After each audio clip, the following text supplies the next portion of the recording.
Hello दोस्तों, आपका स्वागत है हमारे चैनल पे विवेक जी के स्टडी में। मैं आपका दोस्त विवेक। आज हम लोग सामान्य ज्ञान सार संग्रह का जो है वन लाइनर क्वेश्चन का डिस्कस करने वाले हैं, जो आपके किसी भी एग्ज़ाम के लिए बहुत ज़्यादा इम्पोर्टेंट रहने वाला है। ये आपका सार संग्रह जो है, ये आपके सारे जो है वन लाइनर क्वेश्चन है और सब्जेक्ट वाइज जो है हम इसमें जीके का डिस्कस करेंगे, जीके जीएस का। तो चलिए शुरू करते हैं। ठीक है, देखिए इसमें जो है टोटल आपके 2500, इसमें आपके जो है 2500 प्लस जो है इसमें आपके वन लाइनर क्वेश्चन दिए गए हैं। तो चलिए शुरू करते हैं, देखिएगा। ठीक है, देखिए यहाँ पे जो है सबसे पहले जो है जो आपको पढ़ना है भारत का इतिहास। ठीक है, तो भारत के इतिहास में जो है इसमें प्राचीन भारत है। तो हम टॉपिक वाइज टॉपिक आपके इसमें डिस्कस करने वाले हैं। तो चलिए शुरू करते हैं। देखिए यहाँ पे जो है आपके अच्छे से सारे क्वेश्चन को रीड करते चलिए। देखिए क्वेश्चन है आपका, करे कि हड़प्पा सभ्यता का सर्वाधिक मान्यता प्राप्त काल कौन सा है। तो हड़प्पा सभ्यता का जो मान्यता प्राप्त काल है वो आपका 2500 ईसा पूर्व से जो है 1750 ईसा पूर्व है। ठीक है, ये आपका हड़प्पा सभ्यता का मान्यता प्राप्त काल जो है कि माना गया है कि 2500 ईसा पूर्व से जो है 1750 ईसा पूर्व तक हड़प्पा सभ्यता का काल है। 2500 से 1750। सिंधु घाटी सभ्यता में घोड़े के अवशेष कहाँ मिले। तो घोड़े के जो अवशेष मिले थे वो आपके सुरकोटदा में मिले थे। कहाँ मिले थे? सुरकोटदा में जो है घोड़े के अवशेष मिले थे। नेक्स्ट है सिंधु घाटी स्थल जो कि कालीबंगन है वो कहाँ है। तो कालीबंगन जो है वो आपका राजस्थान में पड़ता है। कहाँ पे? राजस्थान में जो है कालीबंगन पड़ता है। बात किया जाए कालीबंगन क्यों प्रसिद्ध है, तो काली चूड़ियों के लिए प्रसिद्ध है। ठीक है, किस स्थल का उपयोग हड़प्पा काल की मुद्राओं के निर्माण में मुख्य रूप से किया जाता था। तो मुद्राओं हड़प्पा काल में जो है मुद्राओं के निर्माण में जो है सेल खड़ी पत्थर का प्रयोग किया जाता था। ठीक है, मुद्राओं के निर्माण में जो है सेल खड़ी का प्रयोग किया जाता था हड़प्पा सभ्यता में। नेक्स्ट है, आगे देखिएगा। हड़प्पा सभ्यता किस युग की थी।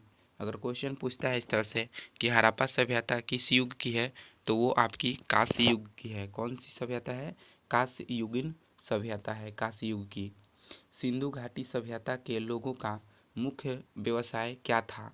तो सिंधु घाटी सभ्यता के लोगों का मुख्य व्यवसाय था व्यापार। क्या था? व्यापार। हड़प्पा सभ्यता के निवासी थे। तो हड़प्पा सभ्यता के जो निवासी थे वो आपके शहरी थे। कौन से थे? शहरी। ठीक है, सिंधु सभ्यता के घर किससे बनाए जाते थे। तो सिंधु घाटी सभ्यता के घर जो है वो आपके पक्की ईंट से बनाए जाते थे। हड़प्पावासी किस वस्तु का उत्पादन सर्वप्रथम थे। तो हड़प्पावासी किस वस्तु के उत्पादन में सर्वप्रथम थे।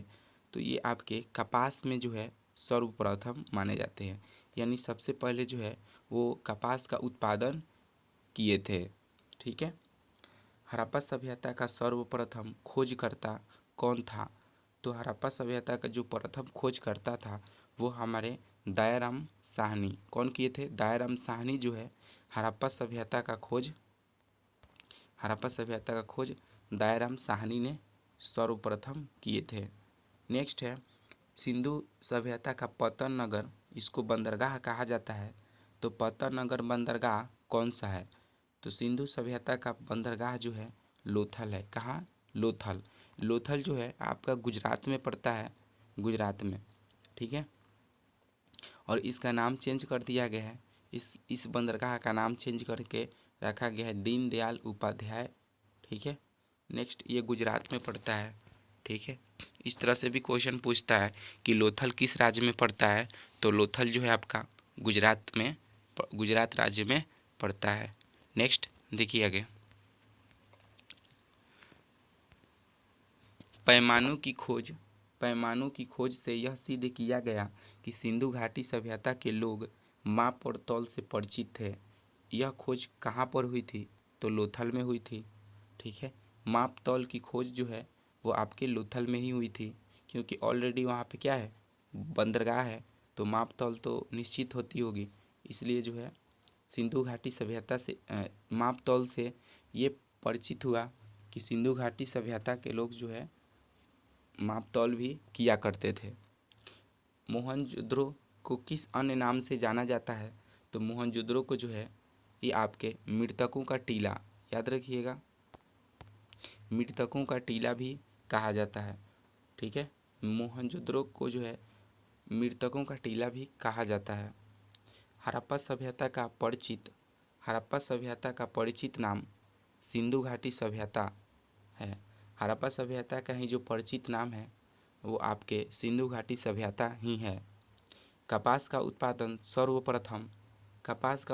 सर्वप्रथम सिंधु क्षेत्र में हुआ, जिसे ग्रीक या यूनान में लोगों ने किस नाम से पुकारा था, तो सिंडन के नाम से पुकारा था। किस नाम से, सिंडन के नाम से पुकारा जाता था।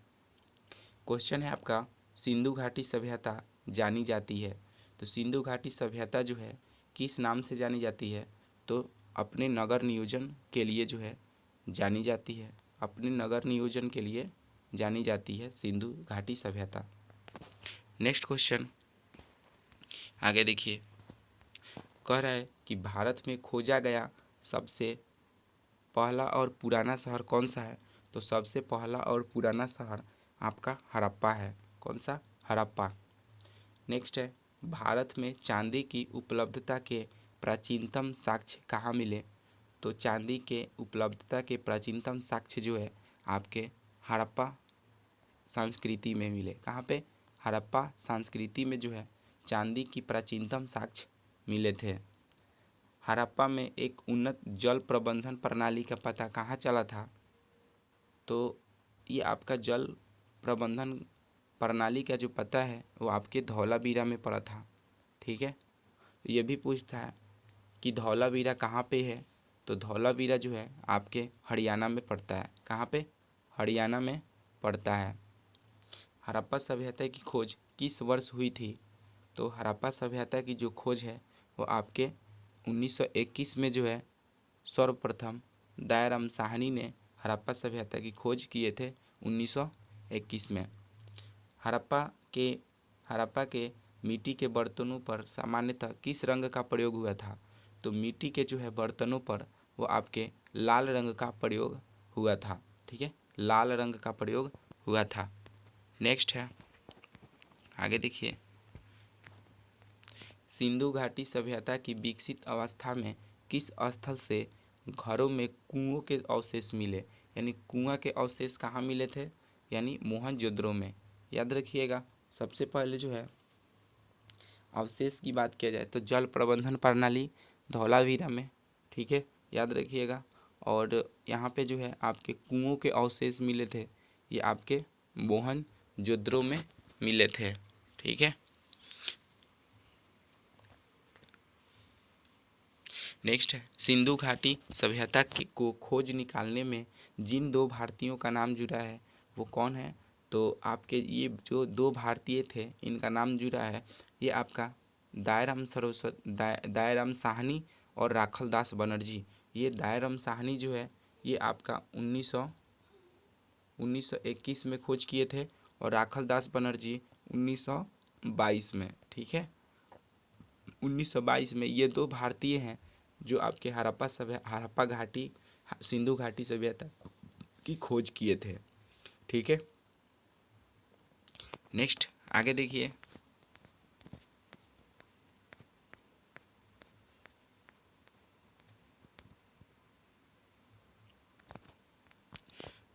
रंगपुर जहां हड़प्पा की समकालीन सभ्यता थी है, तो हड़प्पा की समकालीन सभ्यता कहाँ है? तो सौराष्ट्र में। कहाँ पे? सौराष्ट्र में। हड़प्पा एवं मोहनजोदड़ो की पुरातात्विक खुदाई के प्रभारी कौन थे? यानी जो हड़प्पा और मोहनजोदड़ो की जो खुदाई करवाए थे उनका मालिक कौन थे, उनके प्रभारी कौन थे? तो सर जॉन मार्शल थे। सर जॉन मार्शल ने ही सबसे पहले दायरम साहनी को आदेश दिया, उसके बाद राखलदास बनर्जी को जो है आदेश दिया खुदाई करने के लिए। नेक्स्ट है आपका, किस पशु की आकृति जो मुहर पर मिली, जिसे ज्ञात होता है कि सिंधु घाटी एवं मेसोपोटामिया की सभ्यताओं में वन्य के मध्य व्यापारिक संबंध था। तो किसका चित्र मिला था? तो मुहर पे जो है बैल का चित्र मिला था। किस पे? बैल का चित्र जो है मुहर पर मिला था। हड़प्पा के लोगों की सामाजिक पद्धति कैसी थी? तो सामाजिक पद्धति जो है आपके उचित और समतावादी थी। सामाजिक पद्धति कैसी थी? उचित और समतावादी। हड़प्पा सभ्यता के अंतर्गत हल से जोते गए साक्ष्य कहाँ मिले? तो हल से जोते गए साक्ष्य जो है आपका कालीबंगा में मिला था। कहाँ पे? कालीबंगा, जो कि राजस्थान में पड़ता है। ठीक है, कालीबंगा में जो है जोते हुए खेत का साक्ष्य मिला और कुओं का साक्ष्य जो है आपके मोहनजोदड़ो में मिला। मोहनजोदड़ो में कुओं का साक्ष्य मिला और जोते हुए खेत का साक्ष्य जो है कालीबंगन में मिला। याद रखिएगा। ठीक है, आगे देखिए। नेक्स्ट है, सैधव सभ्यता की ईंटों का अलंकरण किस स्थान से मिला? तो ईंटों का जो है अलंकरण ये आपके कालीबंगा से ही मिला था। नेक्स्ट है, मोहनजोदड़ो कहाँ स्थित है? तो मोहनजोदड़ो जो है आपका सिंध में स्थित है। कहाँ पे है? सिंध में स्थित है मोहनजोदड़ो। ठीक है, सिंध में। सिंधु सभ्यता में वृहद स्नानगार कहाँ पाया गया था? तो वृहद स्नानगार जो है मोहनजोदड़ो में ही पाया गया था। ठीक है, हड़प्पाकालीन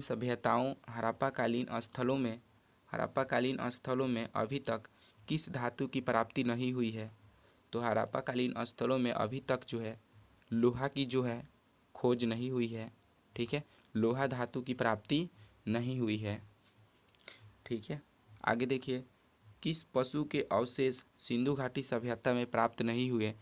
तो सिंधु घाटी सभ्यता में जो है ये आपके गाय का अवशेष जो है प्राप्त नहीं हुआ। स्वातंत्र्योत्तर भारत में सबसे अधिक संख्या में हड़प्पा युगीन स्थलों की खोज किस प्रांत में हुई है?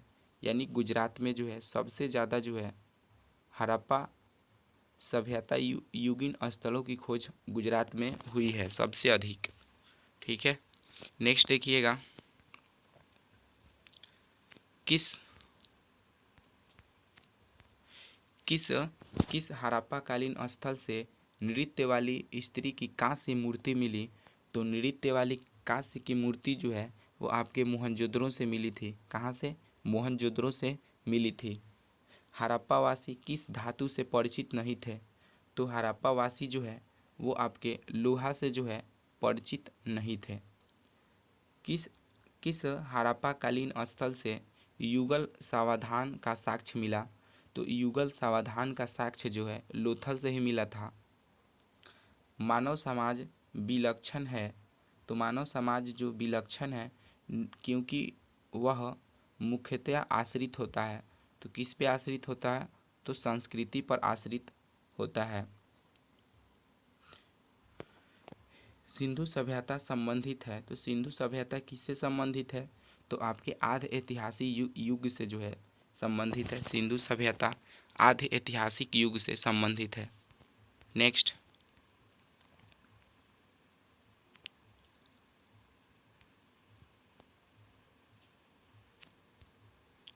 सिंधु सभ्यता गैर आर्य थी क्योंकि वह थी नगरीय सभ्यता। कौन थी? नगरीय सभ्यता। सिंधु सभ्यता को आर्यों से पूर्व की रखे जाने का महत्वपूर्ण कारक क्या है? तो मृत भांड। क्या है? मृत भांड। सिंधु घाटी संस्कृति वैदिक सभ्यता से भिन्न थी क्योंकि इसके पास विकसित शहरी जीवन की सुविधाएं थी। किसके पास? सिंधु घाटी सभ्यता के पास जो है विकसित शहरी जीवन की सुविधाएं थी। इसलिए जो है सिंधु घाटी सभ्यता वैदिक सभ्यता से भिन्न थी। हड़प्पा संस्कृति की जानकारी का मुख्य स्रोत है, तो हड़प्पा सभ्यता की जानकारी का मुख्य स्रोत जो है वो आपके पुरातात्विक खुदाई है। क्या है? पुरातात्विक खुदाई है। नेक्स्ट देखिएगा, सिंधु घाटी के निवासियों की सभ्यता को जानने का मूल स्रोत है वहाँ पाए गए बर्तन, जेवर, हथियार और तथा औजार। ये आपके सिंधु घाटी के निवासियों का मूल स्रोत है। ठीक है। नेक्स्ट,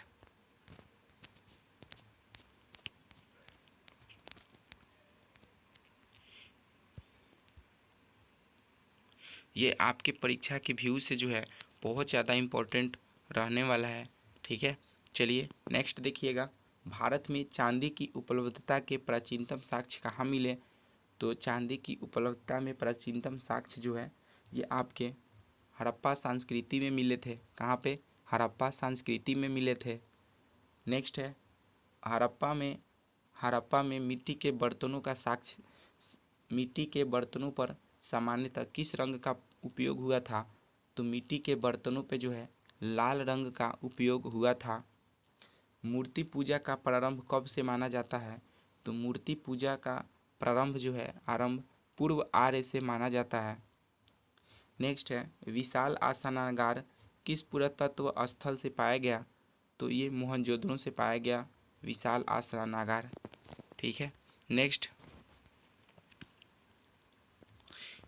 हड़प्पा सभ्यता स्थल लोथल स्थित है, तो लोथल जो है गुजरात में स्थित है। ठीक है। सॉरी, उस समय जो है हमने गलत बताया था। तो देखिएगा यहाँ पे धौलावीरा किस राज्य में है? धौलावीरा जो है आपके गुजरात में पड़ता है। ठीक है। गुजरात में जो है धौलावीरा स्थित है। कौन सा हड़प्पा नगर ये 3 भागों में विभक्त है? तो 3 भागों में यही आपका धौलावीरा जो है ये विभक्त है, और धौलावीरा जो है आपके गुजरात में पड़ता है। ठीक है। और आपका लोथल जो है ये भी आपके गुजरात में ही पड़ता है। ठीक है। तो इसे याद रखिएगा। नेक्स्ट है, आगे देखिए, यहाँ से आपका वैदिक सभ्यता यानी चैप्टर 2 शुरू हो रहा है। तो ध्यान दीजिएगा, कह रहा है कि पूर्व वैदिक और ऋग वैदिक संस्कृति का काल किसे माना जाता है? तो पूर्व वैदिक और ऋग वैदिक संस्कृति का काल जो है 1500 ईसा पूर्व से आपका 1000 ईसा पूर्व माना जाता है। और सिंधु घाटी सभ्यता का हड़प्पा सभ्यता का जो है सिंधु घाटी सभ्यता का जो प्रारंभिक काल जो है वो आपका 2500 ईसा पूर्व से 1750 ईसा पूर्व माना जाता है। ठीक है। 2500 ईसा पूर्व से 1750 ईसा पूर्व माना जाता है। और यहीं पे आपका पूर्व वैदिक और ऋग वैदिक संस्कृति का काल जो है 1500 ईसा पूर्व से 1000 ईसा पूर्व माना गया है। आपसे एग्जाम में काल समय भी पूछ सकता है, इसे याद रखिएगा। नेक्स्ट है, उत्तर वैदिक संस्कृति का काल किसे माना जाता है? तो उत्तर वैदिक संस्कृति का काल जो है ये आपके 1000 ईसा पूर्व से 600 ईसा पूर्व माना जाता है। उत्तर वैदिक संस्कृति का काल 1000 ईसा पूर्व से 600 ईसा पूर्व माना जाता है। आर्य शब्द का शाब्दिक अर्थ क्या होता है? तो आर्य शब्द का शाब्दिक अर्थ श्रेष्ठ तथा कुलीन होता है। श्रेष्ठ और कुलीन। किस फसल का ज्ञान वैदिक काल के लोगों को नहीं था? तो वैदिक काल के लोगों को जो है आपके तंबाकू का ज्ञान नहीं था। ठीक है। नेक्स्ट, उत्तर वैदिक काल के वेद विरोधी तथा ब्राह्मण विरोधी धार्मिक अध्यापकों को किस नाम से जाना जाता है? तो श्रमण। किसके नाम से? श्रमण के नाम से जाना जाता था वेद विरोधी और ब्राह्मण विरोधी धार्मिक अध्यापकों को। वैदिक गणित का महत्वपूर्ण अंग है शुल्ब सूत्र। कौन सा है? शुल्ब सूत्र। वैदिक गणित का जो है अंग जो है शुल्ब सूत्र है। किस किस वेद में प्राचीन वैदिक युग की संस्कृति के बारे में सूचना दी गई? तो किस वेद में जो है प्राचीन वैदिक युग की संस्कृति के बारे में सूचना दी गई थी? तो ऋग्वेद में जो है, यही सबसे प्राचीन वेद है। वेदों की संख्या कितनी है? तो 4 है, जो है वेदों की संख्या 4 है। ऋग्वेद, सामवेद, यजुर्वेद और अथर्ववेद। भारत के राजची में प्रयुक्त होने वाले शब्द सत्यमेव जयते किस उपनिषद से लिए गए? तो आपके मुंडको उपनिषद से जो है सत्यमेव जयते शब्द लिया गया है। नेक्स्ट यहाँ पे देखिएगा आगे, ऋग्वैदिक आर्यों का मुख्य व्यवसाय क्या था? तो ऋग्वैदिक आर्यों का जो है मुख्य व्यवसाय था पशुपालन। क्या था? पशुपालन। भारतीय संगीत का आदि ग्रंथ किसे कहा जाता है? तो आदि ग्रंथ जो है संगीत का, वो सामवेद को कहा जाता है। ठीक है। यहाँ पे देखिए कुछ मुख्य दर्शन और उनके प्रवर्तक का नाम दिए गए हैं, तो आइए इन्हें भी देख लेते हैं। देखिए, दर्शन सांख्य दर्शन का जो प्रवर्तक है वो आपके कपिल को माना गया है।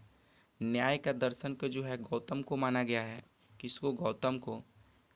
चवारक ये चवारक ही है प्रवर्तक। योग का पतंजलि, योग दर्शन का जो है प्रवर्तक पतंजलि है। पूर्व मीमांसा का प्रवर्तक जैमिनी है। ठीक है। उत्तर मीमांसा का जो है बद्रायन है। कौन है? बद्रायन। और वैशेषिक जो है प्रवर्तक वो आपकी कनाद है। याद रखिएगा, ये क्वेश्चन पूछता है बहुत ज़्यादा कि पूर्व मीमांसा के प्रवर्तक कौन है? तो जैमिनी है। और उत्तर मीमांसा का प्रवर्तक जो है वो आपके बद्रायन है। योग दर्शन के पतंजलि हैं। न्याय दर्शन के गौतम है और सांख्य दर्शन के कपिल है। ठीक है। नेक्स्ट आगे देखिए, प्रथम विधि निर्माता कौन थे? तो प्रथम विधि निर्माता जो है वो आपके मनु थे। ठीक है। नेक्स्ट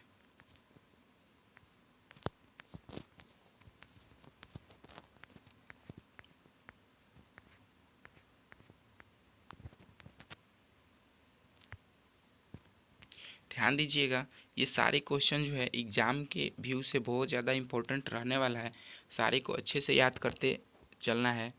कृष्ण भक्ति का प्रथम और प्रधान ग्रंथ कौन सा है?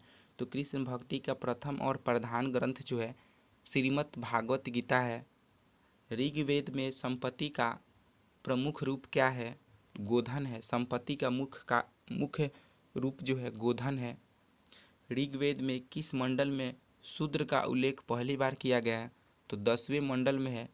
शूद्र का उल्लेख पहली बार किया गया है 10वें मंडल में। वेद की ऋचाओं को पढ़ने वाले ऋषि को होत्री कहा जाता था। जो ऋचाओं को पहली बार पढ़ता था उसको होत्री कहा जाता था। ऋग्वेद का संबंध किससे है? तो ईश्वर महिमा से है। ऋग्वेद का संबंध जो है आपके ईश्वर महिमा से है। ऋग्वेद में कुल कितने मंडल हैं? तो ऋग्वेद में जो है 10 मंडल हैं। ऋग्वेद में कुल सूक्तियों की संख्या कितनी है? तो 1028 है सूक्तियों की संख्या। और कुल ऋचाएँ कितनी हैं? तो 10,580 जो है 10,580 आपके ऋचाएँ हैं। सूक्त है 1028, 1028। मंडल 10 है। ऋचाएँ याद रखिएगा, ऋग्वेद में इंद्र के लिए ऋचाएँ कितनी है? 250, 250। और अग्नि के लिए ऋचाएँ 200 है। सबसे पुराना वेद आपका ऋग्वेद है। ठीक है, ऋग्वेद है। इंद्र के लिए 250, अग्नि के लिए 200 ऋचाएँ हैं। यहाँ पे देखिएगा, ज्ञान वेदों की संख्या ऋग्वेद, सामवेद, यजुर्वेद और अथर्ववेद। कुल वेद 4 हैं। इनमें से सबसे प्राचीन वेद ऋग्वेद है।